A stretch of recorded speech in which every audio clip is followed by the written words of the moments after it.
Nigeria is a country that just breaks one. Every day we wake up now, it is to one monstrous news or the other. It is to one atrocity or the other.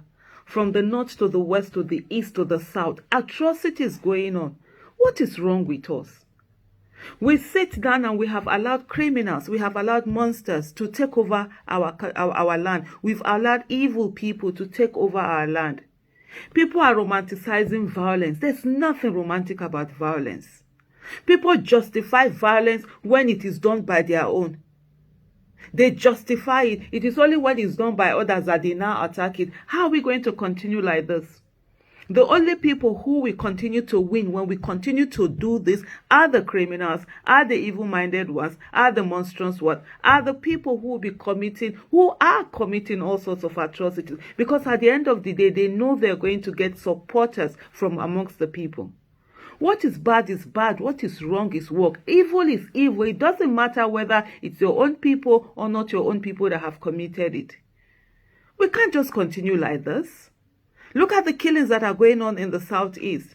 We've not finished dealing with the killings in the northeast. Life has turned to something.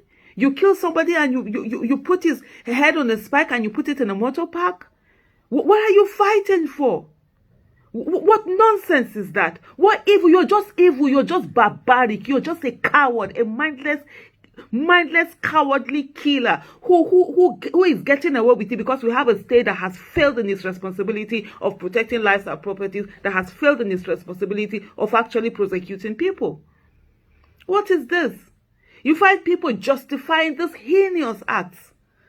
The other day, there was a video that was reported to be, is this in Sri Lanka, where people were said to be chasing politicians, failing politicians, attacking them. I couldn't even watch that video to the end. But I saw a lot of people who felt, oh, let this be done in Nigeria and stuff like that. Are you okay?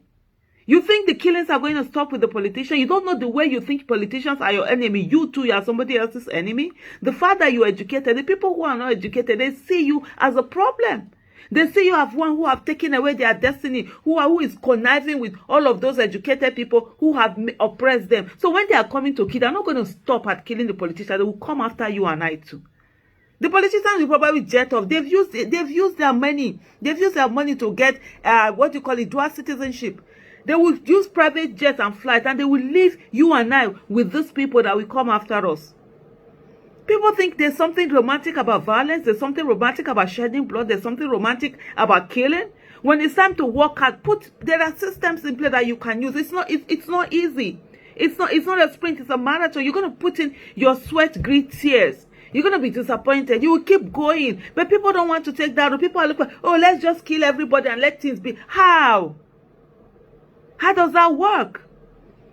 There's no country that has been built on evil. How will it stand? We've come to the place where killings are just going on everywhere. And for those of you who are actually justifying this, just know that, like I've said before, and I'm going to repeat today, they won't know where to end. Sure, you are seeing another person and say, oh, that person is enemy. That's how you too, you are somebody's enemy. And they will come after you. And then who will be the one to speak for you?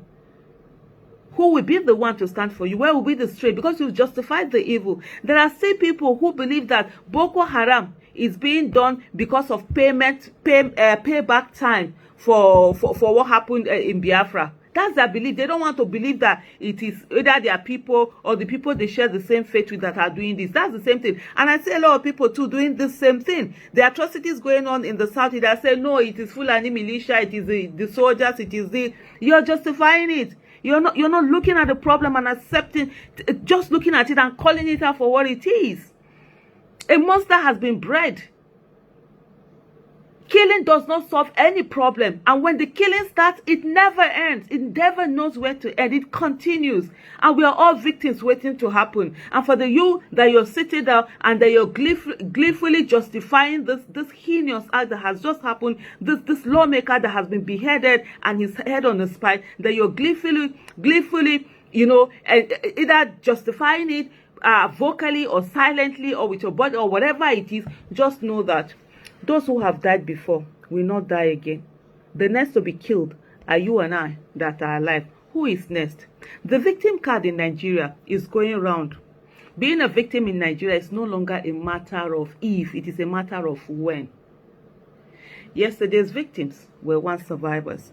Today's victims were yesterday's survivors, and tomorrow's victims will be today's survivors. I ask again, who is next? Keep justifying this evil. Keep justifying this monstrous act. It's only a matter of time before it gets to us. As for me, I've made up my mind since 2014, when I came out on the street and started demanding for Chibok girls, and I saw all the atrocities of people being killed.